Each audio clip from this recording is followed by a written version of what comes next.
আসসালামু আলাইকুম, সবাইকে ওয়েলকাম। তো আজকে আমি আপনাদেরকে দেখাবো বাসায় তৈরি টমেটো সস। তো এখানে আমি 1 কেজি পরিমাণ টমেটো নিয়েছি। এগুলোকে আমি ধুয়ে পরিষ্কার করে রোদে শুকিয়ে নিয়েছি। এরপরে আমি এগুলোকে কেটে প্রেসার কুকারে দিয়ে সেদ্ধ করব। চাইলে আপনারা পাতিলেও করতে পারেন। তো 2-3টা হুইসেলের জন্য ওয়েট করব, এরপরে আমি নামিয়ে নিব। তো পরিমাণ মতো লবণ দিয়ে আমি এখন লবণের সাথে টমেটোটা মাখিয়ে নিব। এরপরে ঢাকনা দিয়ে ঢেকে আমি সেদ্ধ করে নিব।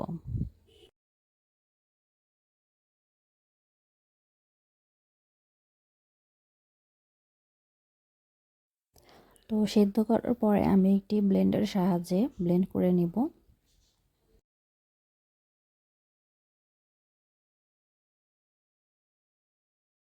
তো ব্লেন্ড করার পরে আমি ছাঁকনি দিয়ে ছেঁকে নেব। আর ছাঁকনি দিয়ে ছাকার পরে বাদবাকি অংশটুকু আমি ফেলে দিব।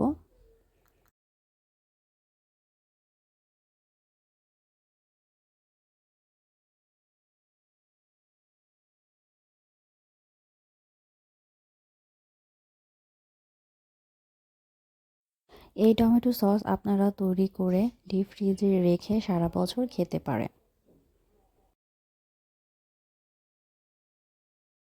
তো এরপরে আমি কিছুক্ষণ জাল দিয়ে দিব। আর এখানে দিয়ে দিব 1 কাপ পরিমাণ চিনি।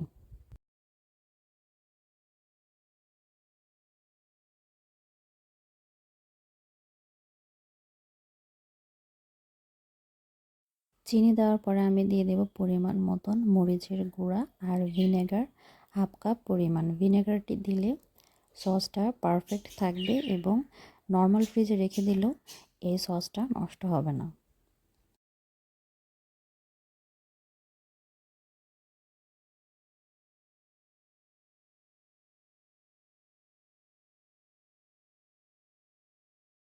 এরপর আমি দিয়ে দেব তেঁতুলের টক। তেঁতুলের টকটি দিলে টমেটো সসের স্বাদটি আরও বেড়ে যাবে, যার কারণে আমি এখানে দিয়েছি পরিমাণ মতন তেঁতুলের টক। এই তো আমার সসটি রেডি। এখন আমি চেক করে নেব। এইভাবে আঙুল দিয়ে টান দিয়ে দেখব যে 2 প্রান্ত মিলে যাচ্ছে না। তখনই বুঝতে পারবো যে হ্যাঁ, টমেটো সসটি পারফেক্টভাবে তৈরি হয়ে গেছে। তো এরপরে আমি টমেটো সসকে ঠান্ডা করে বক্সে ভরে ফ্রিজে রেখে দিব। তো বাসায় তৈরি করলাম ডালপুরি, আর আমার বাসার তৈরি হচ্ছে টমেটো সস।